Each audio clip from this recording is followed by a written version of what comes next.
Donc si ça intéresse quelqu'un de voir comment récupérer le motif de Illustrator pour le réutiliser dans Photoshop, on pourra voir ça, hein, c'est pas un problème. Mais on va retourner sur nos moutons et ben, on va revenir à la voiture là. On va faire l'incrustation de texture. Et ce sera une des dernières choses qu'on verra dans Photoshop.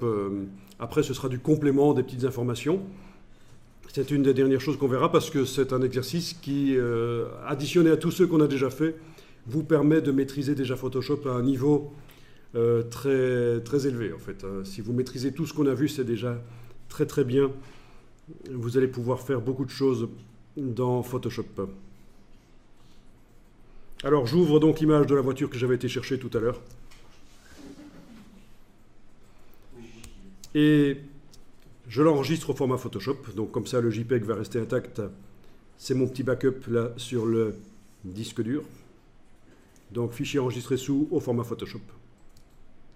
Alors je vais faire une sélection par plage de couleurs sur la carrosserie de la voiture. C'est-à-dire les parties en couleur ici, mais pas les chromes. Juste les parties couleurs de la voiture, vertes dans mon cas, je veux arriver à sélectionner. Pas les enjoliveurs, parce que enjoliveurs, les jantes ici, qui vont rester vertes, c'est juste la carrosserie verte là que je vais sélectionner.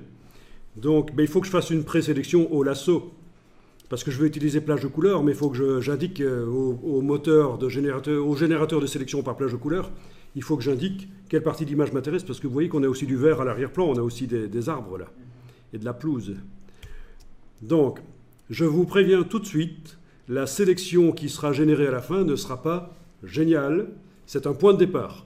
Après, on intègre le motif qu'on veut intégrer dans la carrosserie, on fait tout le boulot pour récupérer les reflets et les ombres sur la voiture, et puis si le résultat est bon, on nettoie la sélection qu'on a obtenue par plage de couleurs, avec le pinceau on la nettoie. Alors, je prends le lasso et je vais entourer la voiture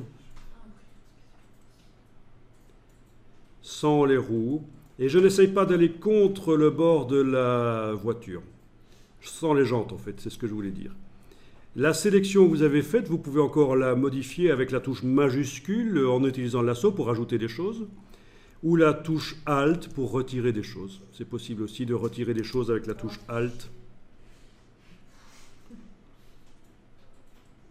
Oui, ben par exemple, tout l'avant de la voiture ici, il n'y a pas de peinture verte dessus, donc je peux l'enlever en entourant, en enfonçant la touche Alt.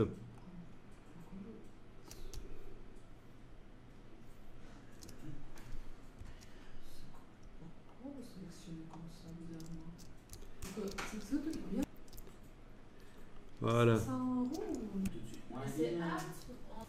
Donc, avec cette sélection au lasso, qui est en fait une présélection pour préparer le travail dans plage de couleurs, on va maintenant dans le menu sélection plage de couleurs.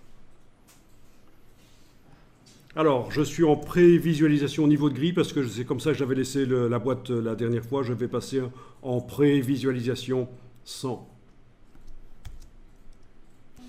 Ensuite, j'utilise la pipette de gauche ici. Elle est enclenchée. Je clique sur la carrosserie à un endroit où c'est pas clair. Hein, cliquez pas sur le reflet blanc. Hein. Voilà. Je clique. Et on voit qu'une partie de la carrosserie va se sélectionner. C'est ce qui est indiqué en blanc ici. Alors ensuite, vous allez prendre la pipette plus. Et avec la pipette plus, vous allez passer sur les autres nuances de vert. Mais attention, ne débordez pas sur les reflets, ni sur les gris des chromes. C'est vraiment uniquement les différentes nuances de vert. Voilà. Et puis vous jouez sur le curseur tolérance de manière à avoir la carrosserie la plus blanche possible entourée de parties noires. Donc c'est, ben oui, parce qu'on veut que ça ne sélectionne pas de sélection parasite autour. Il y en aura forcément, mais c'est pas très grave. Donc, et l'image est difficile, je vous ai dit, hein, avec l'ombre devant la voiture, là, cette image-ci est difficile. Donc c'est normal que toute la carrosserie ne va pas se sélectionner. correctement. L'avant de la voiture, là, ne va pas se sélectionner correctement, c'est pas grave. Le reflet blanc sur le côté, il apparaît noir, là. Vous voyez, le reflet qui est blanc, là, il apparaît noir ici, ça veut dire qu'il ne sera pas sélectionné, c'est pas grave. C'est une présélection, juste le temps de faire l'exercice, et puis comme je vous ai dit, à la fin, si le résultat est bon, on améliore la sélection. Alors vous cliquez sur OK, et vous avez une sélection qui arrive, avec plein de petites fourmis. Alors, par sécurité, vous pouvez mémoriser la sélection, menu sélection, mémoriser la sélection, OK, et la sélection est maintenant sous forme de couche alpha, ça veut dire que si vous fermez l'image et que vous la réouvrez, vous retrouverez la sélection dans le bas de la palette des couches. C'est juste une sécurité. Normalement, il ne faut pas mémoriser la sélection à ce stade-ci, mais sait-on jamais. Voilà, elle est là. Et on sait que si jamais elle disparaît, on n'a qu'à réouvrir la palette des couches et faire CTRL-clic sur la couche alpha, et ça rappellera la sélection.